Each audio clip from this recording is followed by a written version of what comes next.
Welcome to the Deep Dive, your shortcut to being truly well-informed. We cut through the noise to get you the most fascinating insights.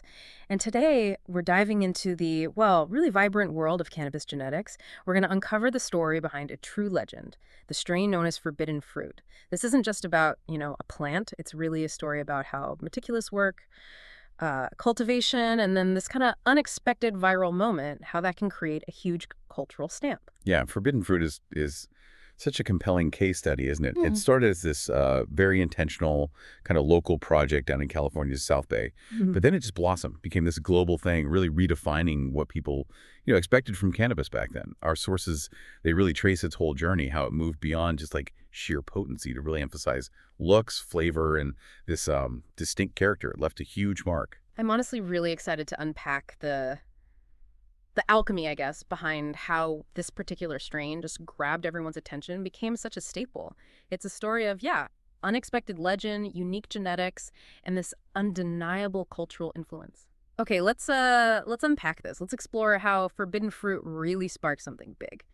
So our journey kicks off, like a lot of these stories do, back in the early 2010s, California's South Bay. Pretty competitive cannabis scene back then, right? And this is where we meet Joseph of Chameleon Extracts. He's really the key figure here. His vision, his dedication, that kind of laid the groundwork. He was right there in this environment that was just, ripe with innovation, a fertile ground for genetic breakthroughs, basically. Right, and what's really fascinating is that this wasn't some lucky accident. It was very much a deliberate act, a creation. Joseph specifically set out on this genetic cross. He brought together two lines that were already, pretty celebrated. He took Crockett Family Farms to Tangie, famous for that bright, zesty citrus, right? Oh, yeah, Tangie, definitely. And he combined that with cherry pie pollen, which he got from the breeder Jekka. Very respected. The idea was basically synthesize something totally new, something that would stand out. Even among the best stuff out there, it was planned.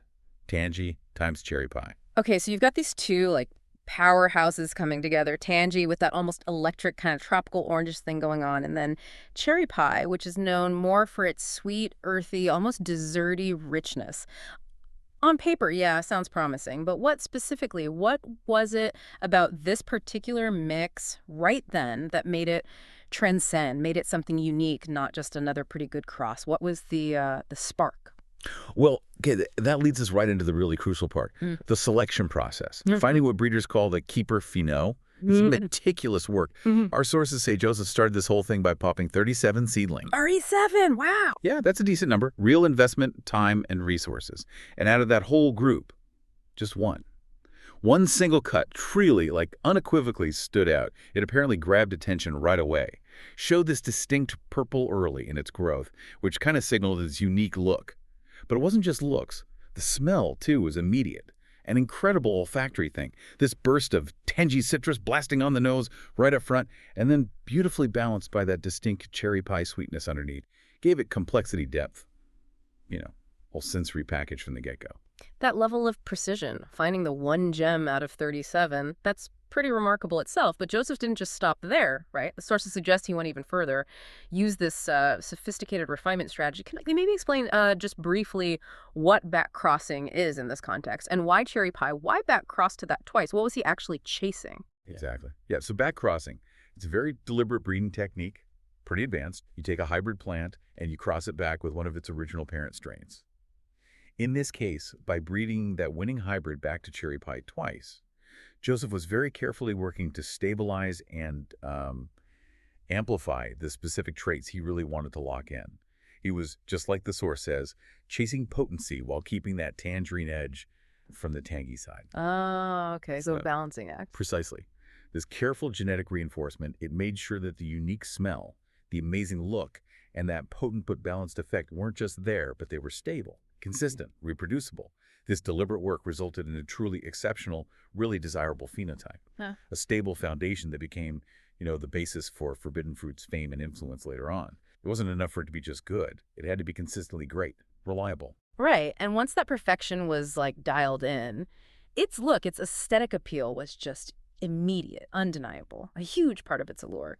Let's talk about that visual impact for a second. The sources paint this amazing picture.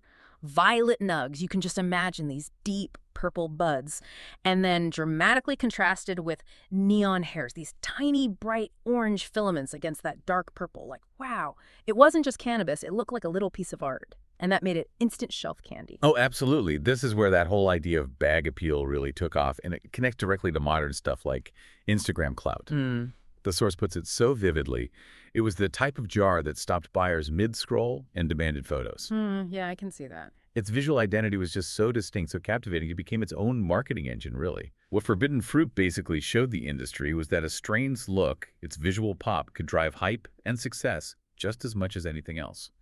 This strong visual identity, this purple that sold bags, became a really crucial, maybe underestimated part of its whole cultural stamp. So, okay, this vibrant look, it wasn't just a nice to have, was it? In that crowded, changing market, its appearance was like its superpower, a fundamental piece of its huge success and that rapid recognition. How much do you think that focus on looks kind of changed the game for other breeders, other consumers? Oh, it absolutely changed the game, yeah. And moving from the visual to the sensory, Yeah. the terpene profile, those natural compounds giving the scent and flavor, was just as captivating. For people who actually smoked or vaped it, our sources point out that Tangie's orange peel and tropical candy dominating was the immediate, unmistakable first impression. Right, that bright, zesty hit. Yeah, that citrus burst, instantly recognizable. But it wasn't just one note, right? That's where the other part comes in, adding that crucial depth, that complexity. We hear about a dark cherry undertone adding weight and depth. So it's not just simple fruitiness. It's this richer, almost brooding sweetness that grounds that initial citrus blast, that blend. It created this unique, really memorable, and obviously very sought-after experience for anyone lucky enough to try it back then. And that specific flavor and aroma profile, it really cemented its identity out there in the market. It became instantly recognizable, super desirable, a huge driver of its popularity. This wasn't just, another fruity strain. It had its own signature, a nuanced, harmonious blend that just clicked with consumers. It became a defining feature, moved beyond just good to totally unmistakable. So, Joseph, after all this painstaking work, he's got this masterpiece, right? This verified cut. And at first he keeps it incredibly tight. He knew what he had, but like these stories often go, there's this dramatic twist, almost cinematic. Our sources talk about a secret sesh in California. Maybe a moment of sharing, maybe just a lapse, a single shared joint, a gifted clone perhaps. Who knows exactly? But a slip happened. One small moment, one shared connection, and boom. Genie's out of the bottle, changes everything. And the fallout was immediate and huge. Widespread. Our sources say clones of Forbidden Fruit spread fast and true, others watered down. The dilution problem. Exactly. This rapid, uncontrolled spread. It became, as the source puts it, both blessing and headache. Sure, the viral spread boosted its reach way beyond anything Joseph could have planned initially, but the watered-down genetics meant not every forbidden fruit out there was the real deal. Led to inconsistent experiences for people. Right. But despite that, or maybe even because of that accidental viral thing, its rise was just incredibly fast.